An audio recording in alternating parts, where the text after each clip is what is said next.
Force time 7:45 ஆகுது. அப்படியே ஹோட்டல்லேருந்து வெளியே வந்துட்டோம். ஆப்போசிட்டில் தான் அவங்களோட ரிசப்ஷனும் ரெஸ்டாரண்ட்டும் இருக்குது. போய் சாப்பிட்டுட்டு அங்கோர் வாட் புக் பண்ணி போயிட்டு வரலாம். இவங்ககிட்டயே வந்துட்டு ஒரு காரோ இல்லை ஆட்டோவோ ஏற்பாடு பண்ணி தர சொல்லிடலாம். ஏன்னா நேற்று நமக்கு அப்படி ஒரு அனுபவம் நடந்திருக்கு. ஃபோர்ஸ் நம்ம ஸ்டே பண்ணியிருந்த அந்த ஹோட்டல்லையே வந்துட்டு ஒரு டுக் ஏற்பாடு பண்ணி தர சொன்னேன். அவங்களே ஏற்பாடு பண்ணி கொடுத்துட்டாங்க. அங்கூர் வாட் மெயின் கோயில் போயிட்டு ரிட்டர்ன் வர்றதுக்கு $12 தான். $12 கிட்டத்தட்ட $1 4,000 48,000 கிட்டத்தட்ட $50,000 வந்துட்டு நம்ம டிரான்ஸ்போர்ட்டுக்கு மட்டுமே செலவு பண்ணுறோம். இத்தனைக்கு வந்துட்டு இது ஆஃப் டே தான். எனக்கு வந்துட்டு இப்போ நான் டைம் 8:30 8:30 போயிட்டு நாங்கள் ஒரு 1 மணி நேரம் ஸ்பெண்ட் பண்ணிட்டு திரும்ப ரிட்டர்ன் வந்துடுவேன். மேக்ஸிமம் 12 மணிக்கெல்லாம் வந்துடுவேன் அப்படின்னு சொன்னேன். ஸோ அதுக்கே வந்து $12. அவங்க அங்கூர் வாட் மெயின் டெம்பிள் மட்டுமா இல்லை சுற்றி இருக்கிற நிறைய கோயில் இருக்கே அதெல்லாம் போகணுமா அப்படின்னு கேட்டாங்க. இல்லை மெயின் டெம்பிள் மட்டும் போதும் அப்படின்னு சொல்லிட்டேன்.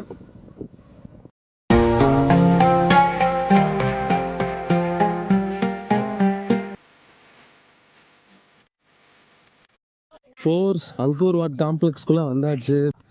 அங்கூர் வாட் காம்ப்ளெக்ஸ் நம்ம போகணும்னு வச்சுக்கோங்களேன், டிக்கெட் வாங்க வேண்டியது கட்டாயம்ங்க. ஆனால் இந்த டிக்கெட் கவுண்டர் கோயிலிருந்து ஒரு 5 கிலோமீட்டர் வெளியே இருக்குது. நான் சும்மா ஆன்லைனில் அங்கூர் வாட் டிக்கெட் கிடைக்குமா அப்படின்னு தேடி பார்த்தேன். அஃபீஷியலாக கம்போடியன் கவர்மெண்ட்டே ஆன்லைனில் டிக்கெட் விற்கிறாங்க. டுக்ல வரும்போதே அந்த டிக்கெட்டை போட்டுட்டாங்க. நான் ஒரு 1 டே பாஸ் வாங்கியிருக்கேன். $37 வந்திருக்கு. இந்த பாஸை வச்சுட்டு நம்ம அங்கூர் வாட் மெயின் கோயில் மட்டும் இல்லாமல் அதை சுற்றி இருக்கிற எல்லா கோயிலுமே வந்துட்டு புக் பண்ணிக்கலாம். இந்த அங்கூர் வாட்டை சுற்றி வந்துட்டு இந்த டிக்கெட்டு அப்புறம் டூர் கைடு இதை பொறுத்து வந்து நிறையா ஸ்கேம் இருக்குது அப்படின்னு சொல்கிறாங்க. அதனால் பெட்டர் ஆன்லைனில் டிக்கெட் போட்டுக்கோங்க. நான் உள்ளே நடந்து வர வர வர வர நிறைய சுற்றுலா வழிகாட்டிகள் வந்துட்டு உங்களுக்கு வந்துட்டு லோக்கலாக ஒரு ஆள் தேவை, ஏன்னா அப்போ தான் அவர் இதை பற்றியெல்லாம் விளக்குவார் அப்படிங்கிற மாதிரிலாம் சொன்னாங்க. நான் எதையுமே வந்து கண்டுக்காமல் நேராக உள்ளே வந்துட்டேன். ஸோ அங்கூர் வாட் வர மாதிரி இருந்தீங்கன்னா முடிஞ்ச வரைக்கும் நீங்களே பிளான் பண்ணி வாங்க. ஏன்னா நேற்று நடந்த அந்த இன்சிடெண்ட்டுக்கு அப்புறம் நான் டுக்கே ஹோட்டல்லையே சொல்லி புக் பண்ணிட்டேன். ஸோ அதனால் முடிஞ்ச வரைக்கும் இங்கே வந்துட்டு யாரையுமே நம்ப வேண்டாம். ஃபுல் அண்ட் ஃபுல் நீங்கள் ஓனாகவே பண்ணிக்கோங்க, அதுதான் best. Not change your mind, have a tour explain about Angkor Wat, right? Angkor Wat is so large, just one when have a tour guide explain No, for no, you, no. it's much better. Only $10, brother. No, thank you. Without tour guide, look like you watch TV without violin, right? You can feel the picture, but you don't understand what I mean. Tour guide வேணுமான்னு மறுபடியும் கேட்டாங்க, வேண்டான்ட்டேன். என்ட்ரன்ஸுங்க நாகர் சிலையும் பெரிய நாகர் 2 இருக்குது. அதுக்கப்புறம் சிங்கம் இருக்குது. ஆனால் எல்லாம் வந்துட்டு செதஞ்சு போன மாதிரி இருக்குங்க. பிரம்மாண்டமாக இருக்குங்க. உள்ள என்ட்ரன்ஸே வந்து பாருங்கள், மரம் இதுதான்.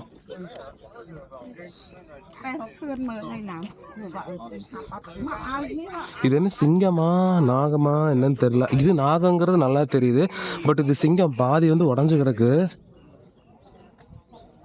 இந்த என்ட்ரன்ஸை தாண்டொன்னையும் இந்த நாகமும் சிங்கமும் நம்ம வரவேற்குது இல்லைங்களா, இதை தாண்டொன்னையும் பெரிய அகலைங்க. மக்கா அகலையே 6 மாதிரி வெட்டி வச்சிருக்காங்க.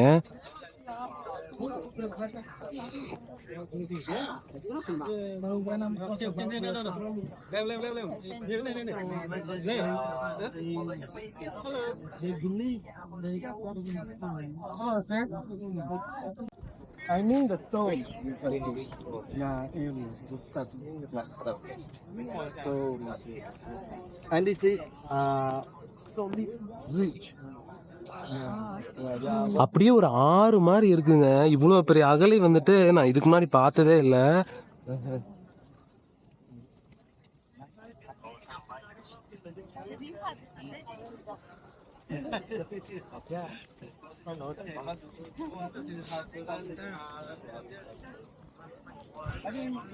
இதுக்குள்ளார அந்த காலத்துல வந்துட்டு கொடிய மிருகங்களை எல்லாம் போட்டிருப்பாங்க, பாம்பு முதலை அப்படின்னு. பட் இப்போ வெறும் தண்ணி தான், அதுவும் கொஞ்சம் தான் இருக்கு.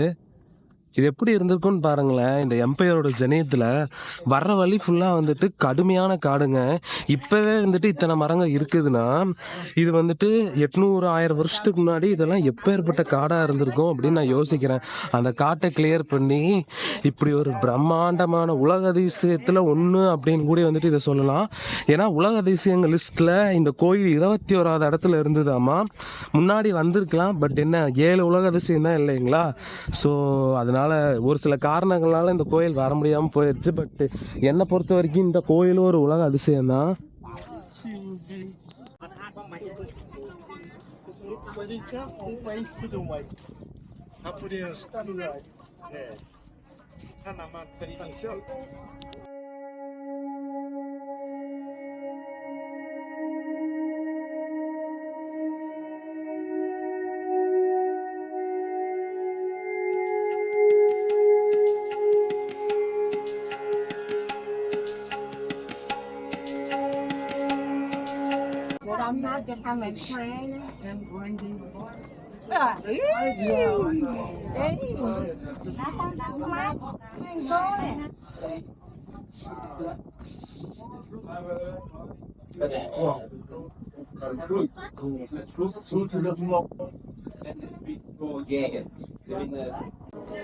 ஃபோட்டோ ஷூட் நடக்குதுங்க. நம்ம ஊர்ல எல்லாம் இந்த மாதிரி பாரம்பரிய இடங்கள்ல போட்டோ ஷூட் பண்ண விடுவாங்களான்னு தெரியல. ஏன்னா தஞ்சாவூர் பெரிய கோயில் யுனெஸ்கோ வேர்ல்டு ஹெரிட்டேஜ் சைட் தான். பட் அங்க போட்டோ ஷூட் பண்ண முடியுமான்னு தெரியல.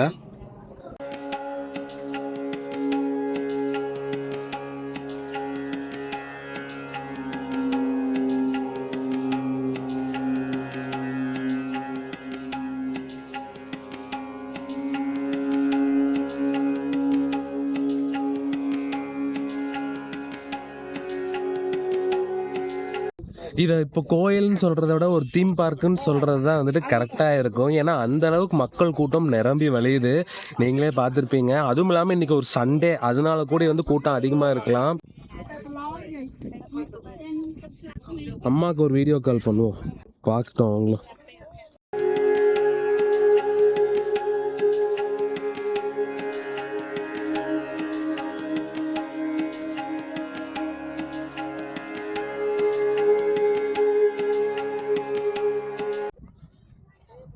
இந்த மண்டபம் தெரியுதுங்களா?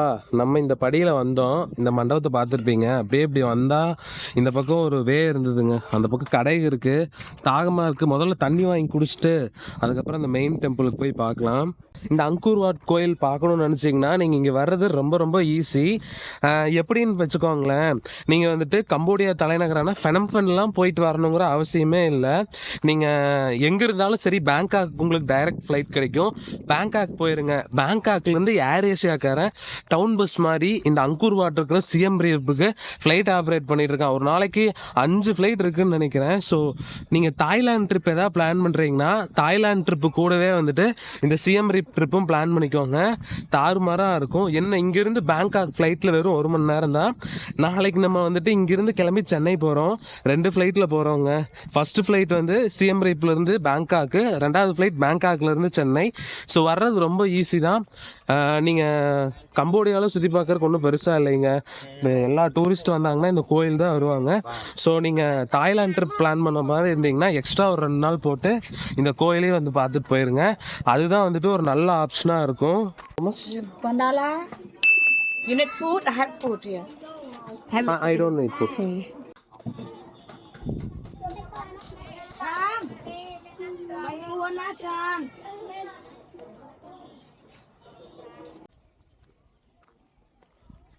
கம்போடியா சீப் அப்படின்னு யாராவது சொன்னாங்கன்னா பொட்டண்டி மேலே போய் சாத்துங்க. இந்த வாட்டர் பாட்டில் வந்துட்டு $1, 80 ரூபாய். இந்த ஊர் காசுக்கு 4000 ரியல். நம்ம ஊர்லாம் மிஞ்சி போனால் ஒரு டூரிஸ்ட் பிளேஸ்லேயே ஒரு 1/2 லிட்டர் தண்ணி வந்து 20 ரூபாய்க்கு வாங்கிடலாம். நிறைய பேர் சொல்கிறாங்க கம்போடியா சீப்பு, வியட்நாம் சீப்பு அப்படின்னு. கம்போடியா வியட்நாம் கூட ஓரளவுக்கு சீப்புன்னு சொல்லுவேன். ஆனால் நம்ம ஊர் கம்பேர் பண்ணும்போது வியட்நாமும் காஸ்ட்லி தான். பட் வியட்நாமை கம்பேர் பண்ணும்போது கம்போடியா ரொம்ப ரொம்ப காஸ்ட்லிங்க. நேற்று நம்ம ஃபெனம்ஃபெனில் தங்கியிருந்த ஹோட்டல் பக்கம் போய் 2 வாழைப்பழம் வாங்கினேன். 2 வாழைப்பழம் $1. சரி காஸ்ட்லி. அதனால கம்போடியா சீப்புன்னு நினைக்காதீங்க. கம்போடியாவில் வந்துட்டு நிறையா சம்பாதிச்சு சேவ் பண்ணலாம் அப்படின்லாம் நினைக்காதீங்க. பற்றின ஒரு குறிப்பு இருக்குங்க, நான் அதை அடுத்த வீடியோவில் சொல்கிறேன். இப்போ நம்ம வந்த வேலை இந்த கோயிலை மட்டும் பார்ப்போம். நம்ம வீடியோவில் வந்துட்டு ஹிஸ்ட்ரி தூக்கலாக இருக்கும். பட் எகைன் இந்த வீடியோலேயும் நான் ஹிஸ்ட்ரி சொல்ல போகிறதில்ல. ஏன்னா இந்த கோயிலை பற்றினோட வரலாறு வந்துட்டு யூடியூப்பில் எக்கச்சக்கமான வீடியோவில் இருக்குது. ஸோ நீங்கள் வரலாறு பார்க்கணுன்னா அந்த மாதிரியான ஏதோ வீடியோவில் பார்த்துக்கோங்க. 2024 அங்கோர் வாட் கோயில் எப்படி இருக்குது அப்படிங்கிறது மட்டும்தான் இந்த வீடியோ.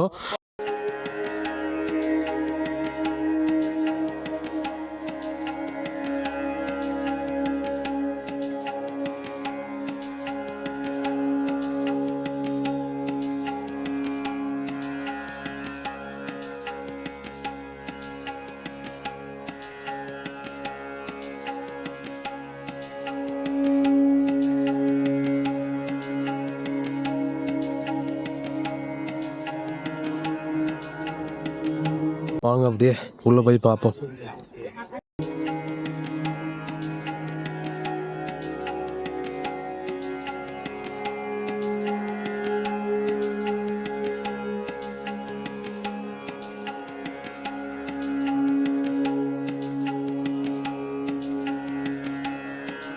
辉煌，这是不文明的一个动作。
மெயின் கோபுரம் போல்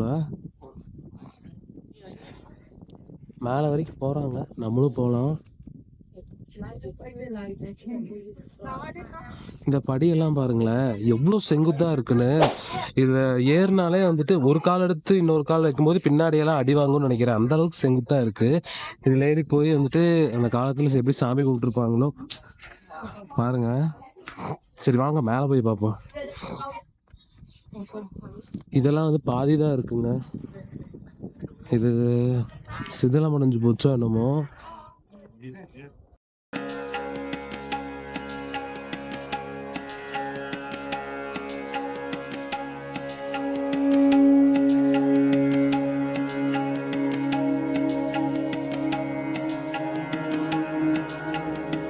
மேலே கொஞ்சம் பேர் இருக்காங்க, அவங்களாம் எப்படி போயிருப்பாங்கன்னு தெரியல.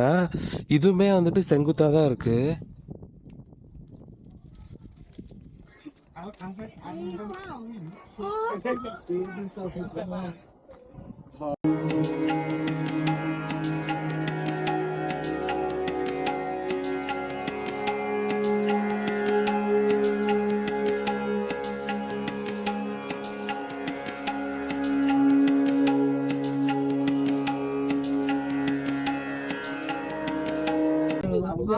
ரொம்ப செங்குத்துங்க, கேர்ஃபுல்லாக தான் ஏறணும் போல.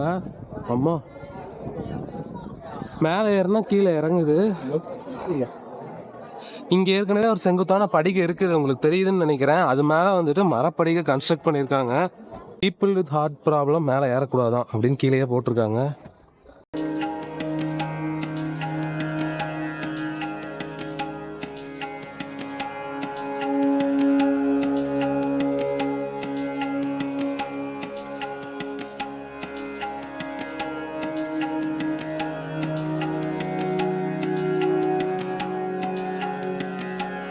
காலத்தில் செருப்பு இல்லாமல் நடந்திருப்போம், இப்போ செருப்பு போட்டு நடக்கிறோம்.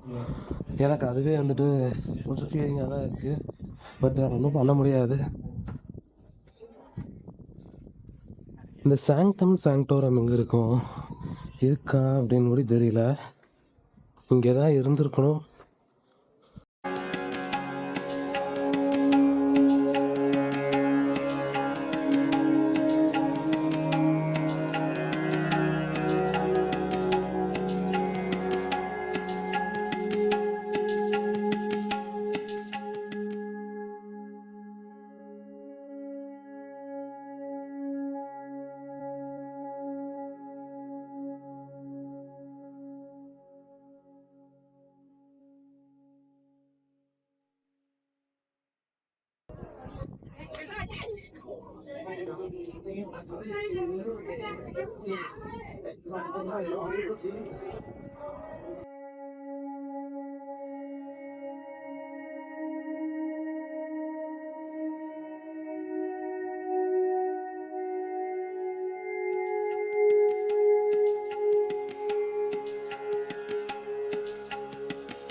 எல்லாம் உடைக்கப்பட்டிருக்கு சிலைகள்ல. அது உடச்செடுத்த மாதிரி தான் இருக்குங்க.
என்னால் ஒரு தமிழ் கல்வெட்டும் கூட பார்க்க முடியலைங்க. மேபி நான் தப்பான இடத்துல தேடுறேன்னா என்னன்னு தெரியல. இன்னொன்று பார்த்தா சீன கல்வெட்டு நான் பார்த்தேங்க. சீனர்களுக்கும் இந்த கோயிலுக்கு என்ன சம்மந்தம்?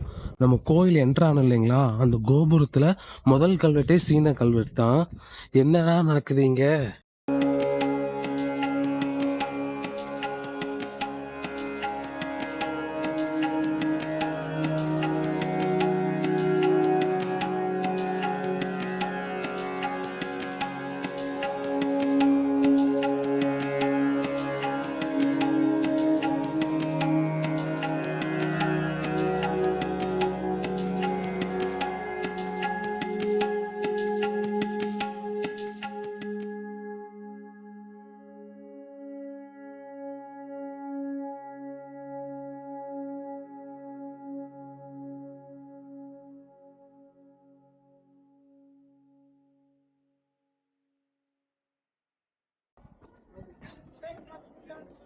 அவ்வளவு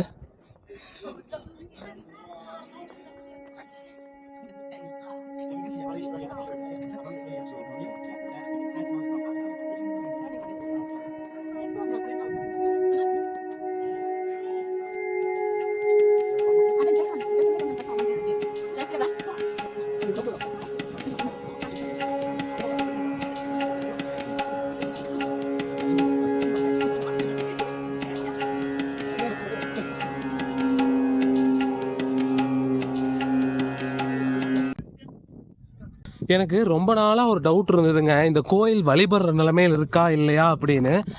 யூடியூப்லேயும் சரி இன்டர்நெட்லேயும் சரி நான் தேடி பார்த்தா எனக்கு ஆன்சரே கிடைக்கல. நான் சொல்கிறேங்க, இந்த கோயில் வழிபடுற நிலமையில தான் இருக்குது. உள்ள புத்தருக்கு வந்துட்டு சூடம் ஊதுபத்தியெல்லாம் ஏற்றி வச்சுருக்காங்க. நீங்கள் போனீங்கன்னா ஆக்சுவலாக 4 பிரகாரம் இருக்குன்னு நினைக்கிறேங்க. உள்ள 4 பிரகாரத்துலேயும் புத்தர் தான் இருந்தார். நீங்கள் போனால் வந்துட்டு அவர் வழிபட்டு வரலாம். கோயிலுக்குள்ள இந்த டெம்பிள் ரன் மாதிரி ஓடி பிடிச்சி விளையாண்டுருக்காங்கங்க. 4 புத்தரை பார்த்தேன்னு சொன்னேன் இல்லைங்களா, அதில் வந்து 3 புத்தர் வந்துட்டு ஸ்லீப்பிங் புத்தா போஸுங்க. இன்னும் சிம்பிளாக சொல்ல போனால் சைன கோலத்தில் அரங்கநாதர் எப்படி இருப்பாரோ அதே மாதிரி தான் இருந்தார். ஒரு சிலையை பார்க்குறதுக்கு எனக்கு வந்துட்டு அரங்கநாதர் மாதிரியே தான் இருந்தது. சின்ன சின்ன மாடிஃபிகேஷன் மட்டும் பண்ணி வச்சுருக்காங்க. ஓகே, நம்ம ஒன்றும் பண்ண முடியாது. இந்த நம்ம ஊரில் சன்ரைஸ் சன்செட் பார்க்கறதுக்கு கன்னியாகுமரி போகிறாங்க இல்லைங்களா, அதே மாதிரி நிறைய பேர் சன்ரைஸ் சன்செட் பார்க்கறதுக்கு இந்த கோயில் வருவாங்களாம். நான் ரெண்டுமே பண்ண போகிறது இல்லைங்க. அப்புறம் நம்ம அந்த Angkor Wat pass 1 day pass வாங்கியிருக்கோம் இல்லைங்களா, இந்த மெயின் கோயில் மேக்ஸிமம் ஒரு 2 மணி நேரம் இருந்தால் போதும் சுற்றிடலாம். இந்த கோயில் காம்ப்ளெக்ஸ் பக்கத்துலேயே நிறைய குட்டி குட்டி உபதெய்வங்கள் மற்ற கோயில்கள்லாம் இருக்கான். ஸோ அதெல்லாம் போகிறதுக்கு எப்படி ஒரு 1 டே ஆகுது செலவாயிருங்க. பட் நான் அது எதுவுமே பார்க்க போகிறதில்ல. என்னுடைய மெயின் கோல் இந்த ஒரு கோயில் விசிட் பண்ணுறது மட்டும்தான். ஸோ அதை நம்ம பண்ணிட்டோங்க.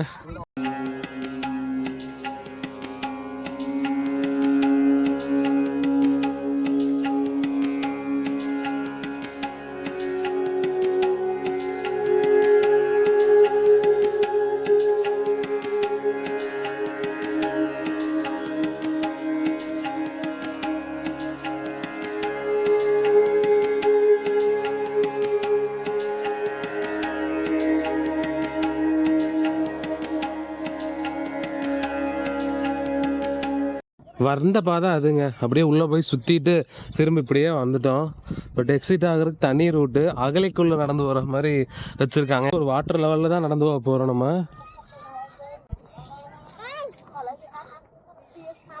இந்த தமிழ் ட்ரெக்கரோட அங்கூர் வாட் வீடியோ பார்த்தேங்க. அதில் வந்து அவர் வீடியோ எடுக்க வேண்டாம்னு சொன்னாங்க அப்படிங்கிற மாதிரிலாம் சொல்லியிருந்தாரு. பட் எனக்கு இன்னைக்கு அந்த மாதிரி எந்த எக்ஸ்பீரியன்ஸும் நடக்கலை. ஏன்னு எனக்கும் தெரியல.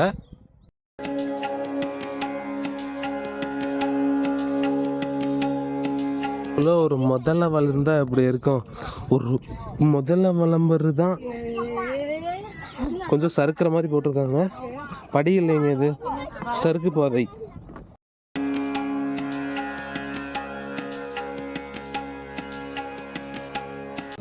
இது வந்து இந்த ஃப்ளோட்டிங் பிரிட்ஜுன்னு சொல்லுவாங்கல்ல, அந்த மாதிரி ஒரு ஃப்ளோட்டிங் பிரிட்ஜு தாங்க இது.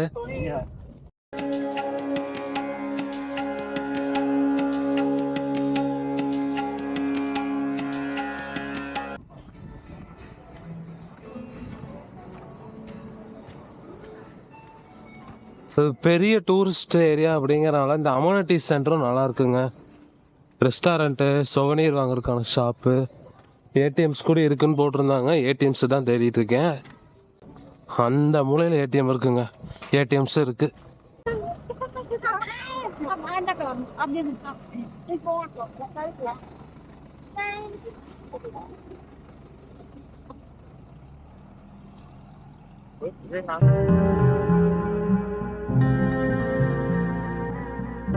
இந்த வீடியோவை எப்படி என் பண்றதுன்னு தெரியலைங்க. அதனாலதான் நான் ஒரு 11 மணி மாதிரியே ரூமுக்கு வந்துட்டேன். வந்ததுல இருந்தே நான் யோசிச்சுட்டு இருந்தேன் இந்த வீடியோவை எப்படி என் பண்றது அப்படின்னு. அப்போதான் எனக்கு ஒரு விஷயம் தோணுச்சுங்க. அதனால அதுக்கு முன்னாடி ஒரு சின்ன வரலாறு மட்டும் பார்த்தலாம். இந்த அங்கூர் வாட் கோயில 2ஆம் சூரியவர்மன் வந்து 11ஆம் நூற்றாண்டுல ஒரு 37 வருஷத்துல கட்டியிருக்காரு அப்படிங்கிற மாதிரி வரலாற்று குறிப்புகள் சொல்லுதுங்க. இந்த கோயில் கட்டும் போதே பாதியிலேயே சூரியவர்மன் இறந்துட்டதாகவும் அதுக்கப்புறம் அவருடைய மகன் வந்துட்டு இதை கம்ப்ளீட் பண்றதாகவும் வரலாற்று குறிப்புகள் சொல்லுது. அங்கூர் வாட்ல பாத்தீங்கன்னா கிட்டத்தட்ட 1 கோடி டன் கல்லை யூஸ் பண்ணி கோயில் ஃபுல்லா கட்டியிருக்காங்க. ஸோ 37 வருஷத்துல 1 கோடி டன் கல்லை யூஸ் பண்ற மாதிரி இருந்ததுன்னா ஒரு நிமிஷத்துக்கு வந்து 1 டன் கல்லை வந்து மலையிலிருந்து வெட்டி எடுத்துட்டு வந்து செதுக்கி அந்தந்த இடத்துல வச்சா மட்டும்தான் வந்து 37 வருஷத்துல இந்த கோயிலை கட்டி முடிக்க முடியும் அப்படின்னு சொல்றாங்க. அப்படின்னா அதனால இந்த கோயிலை வந்து 37 வருஷத்துல கட்டி முடிச்சிருக்கவே முடியாது. யாரோ கட்டின கோயிலுக்கு சூரியவர்மன் வந்துட்டு நான் தான் கட்டினேன் அப்படிங்கிற மாதிரி வந்துட்டு லேபிள் ஒட்டிக்கிட்டாரு. யாரோ கட்டின கோயிலுக்கு சூரியவர்மன் வந்துட்டு அவரு தான் கட்டினார் அப்படிங்கிற மாதிரி ஸ்டிக்கர் ஒட்டிக்கிட்டாரு அப்படிங்கிற மாதிரி ஒரு சிலர் வந்துட்டு சொல்றாங்க. 37 வருஷத்துல எல்லாம் இந்த கோயிலை கட்ட முடியாது, ரொம்ப வருஷம் ஆயிருக்கலாம், இல்ல சூரியவர்மன் முன்னாடியே இந்த கோயில் இருந்திருக்கலாம், ஜஸ்ட் வந்துட்டு ஒரு ஸ்டிக்கர் ஒட்டி இருக்கலாம் அப்படிங்கிற மாதிரி சொல்றாங்க. சரி, அப்படி இருக்கும்போது நான் யோசிச்சேன், ஒரு பொருளோட உண்மையான வயசு எப்படி கண்டுபிடிக்கிறது அப்படின்னு யோசிச்ச போதுதான் பிசிக்ஸ்ல இந்த ரேடியோ கார்பன் டேட்டிங்னு ஒன்று படிச்சிருப்போம் இல்லைங்களா, அது எனக்கு ஸ்ட்ரைக் ஆச்சு. அதுக்கப்புறம் நானே கூகுள் சர்ச் பண்ணேன், அங்கோர் வாட்ல யாராவது ரேடியோ கார்பன் டேட்டிங் பண்ணியிருக்காங்களா அப்படின்னு. லக்கிலி பார்த்தீங்கன்னா 1930களிலேயே கேம்பிரிட்ஜ் பல்கலைக்கழகம் அங்கோர் வாட்ல ரேடியோ கார்பன் டேட்டிங் பண்ணி அவங்க ஒரு ரிசர்ச் பேப்பரே பப்ளிஷ் பண்ணியிருக்காங்க. அந்த ரிசர்ச் பேப்பர் லிங்கையும் நான் கீழே போடுறேன். இந்த ரிசர்ச் பேப்பர் பத்தின டீட்டெயிலு தகவல் எல்லாம் யாருமே வந்துட்டு இது வரைக்கும் யூடியூப்ல பேசலைங்க, நம்ம தான் ஃபர்ஸ்ட் பேசுறோம். ஸோ அதோட லிங்கையும் நான் கீழே போடுறேன், பாருங்க. இந்த ரிசர்ச் பேப்பர்ல என்ன சொல்றாங்கன்னு பாத்தீங்கன்னா, அங்கோர் வாட் மெயின் கோயில்ல இருந்து இவங்க ஒரு சில பொருட்களை சாம்பிளுக்கு எடுக்கிறாங்க. அப்புறம் அங்கோர் வாட் சுத்தி இருக்கிற பல கோயில்ல இருந்து சாம்பிளுக்கு எடுக்கிறாங்க. நம்ம இந்த அங்கோர் வாட் மெயின் கோயிலுக்கு மட்டும் வருவோம். அதுல இருந்து ஒரு 5 பொருள் எடுக்கிறாங்க. அந்த 5 பொருள்ல 3 பொருள் பாத்தீங்கன்னா 11ஆம் நூற்றாண்டுக்கு தான் வந்துட்டு ரேடியோ கார்பன் டேட்டிங் ரிசல்ட் சொல்லுது. ஒரு 2 பொருள் மட்டும் 16ஆம் 17ஆம் நூற்றாண்டுல வந்துட்டு செஞ்சிருக்கலாம் அப்படிங்கிற மாதிரி சொல்லுது.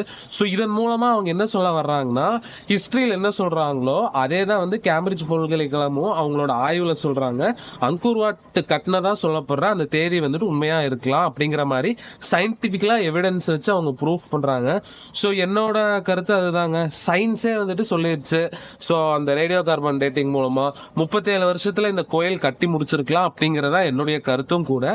அப்படின்னா அவங்களுடைய டெக்னாலஜி அந்த காலத்துல எப்படி இருக்கணும்னு யோசிச்சு பாருங்க.